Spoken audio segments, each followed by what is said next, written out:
In the last segment, we talked about behaviors that were inherited through DNA, and those behaviors could actually be um, inherited from generation to generation. In this segment, we're actually going to talk about behaviors that are inherited but instinctual. So, instincts are going to be those traits or those things that animals are born knowing how to do. So, we know that in mammals, they know how to find milk from their mother, and they know that they need to stay close to their mother in order to survive. So, those are instincts that the animal is born with.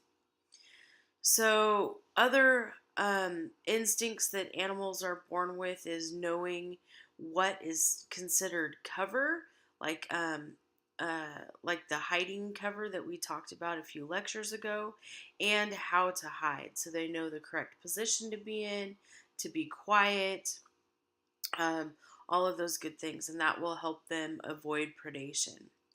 They also know that they have a preference for salty foods, and we're actually learning that that might be more genetic based than we once thought, because the genes that code for the taste buds in the tongue are going to be very specific from individual to individual. And so we know that many of our mammals have a preference for salty foods, and that is actually inherent because they have a large need for sodium in their system.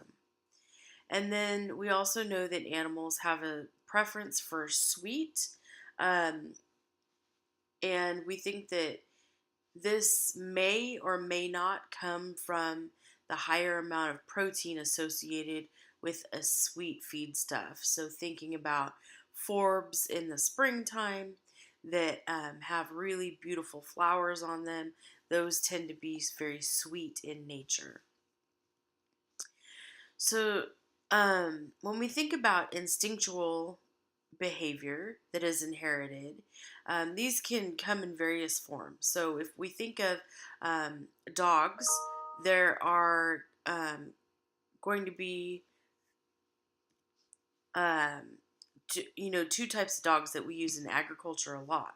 There's dogs that have instincts for herding and protection, or for guarding and protection, sorry, like we see on the left. And there's dogs that have instincts for herding and driving animals, like cow dogs or sheep dogs that we see on the right. So these instincts animals that are born with can actually be developed and enhanced over time as well. So behavior really results from a consequence of some sort. So, for example, the way that you can think about this in a linear fashion is we have some sort of behavior, and that is going to cause a consequence. That consequence could either be positive, therefore will um, help the behavior continue or perpetuate the behavior, or the consequence can actually be negative and you'll see a decrease in the behavior or action. So, one of the um, basic learning paradigms is that if we add or apply some sort of behavior, then there's a chance that that behavior could be a good consequence or a bad consequence. Okay, very likewise, if we remove some sort of behavior like a negative punishment, that may be a good consequence, or if we remove a behavior, that would be a bad consequence. So, some examples here would be if we removed um, like the human's ability to domesticate an animal. So if we removed the action of us feeding animals, and different types of animals had to revert to uh, a feral lifestyle, some of those animals would be okay and some of them would die. So they could actually respond very differently depending on what breed they are, what age they are, and what species they are. So that could either be a negative punishment or a negative reinforcement.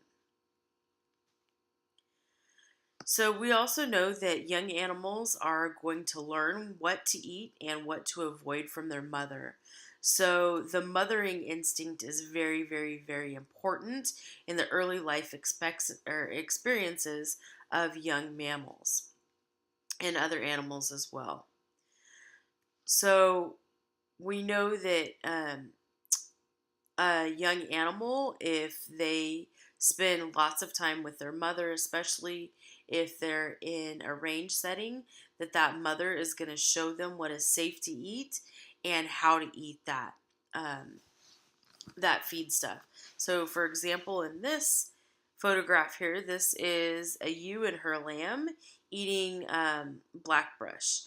And blackbrush is a really hard shrub that's got terpenes associated with the leaf. And animals learn to eat the correct amount so they don't get sick. So, this is a ewe teaching her lamb to actually eat blackbrush correctly and in the correct amount. So there's been lots of research done on instinctual animal behavior. And in this study, this is where we had a stimulus actually applied to a set of lambs. So first of all, ewes were and their lambs were allowed to graze on barley or graze on wheat for 1 hour per day for 5 days. And this happened at 6 weeks of age in the lamb.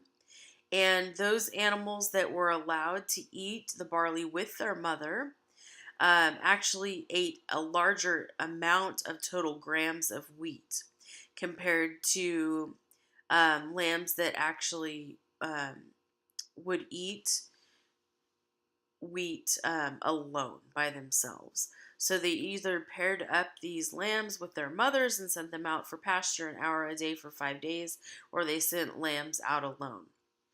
And at 3 months of age, these individuals that were eating barley or eating wheat alone ate very, very little of it.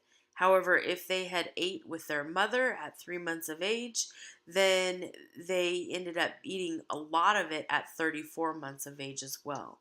So, and this would be without any exposure to wheat or this pasture in between those time frames. So, clearly, these early life experiences are very important in teaching a lamb or a young animal what to eat. So we know that early life experiences are very influential, and this is also where preferences for certain feed types are formed. So, for example, an early dietary experience in goats. This was a study that was actually conducted in 1991 by Dr. Distles and Provenza at Utah State. And what they found, what they designed the study to do, was they took 6-week-old goats and either raised them on blackbrush range or they fed them alfalfa pellets in a dry lot. Those were the two treatments, and they were designated as experienced or inexperienced.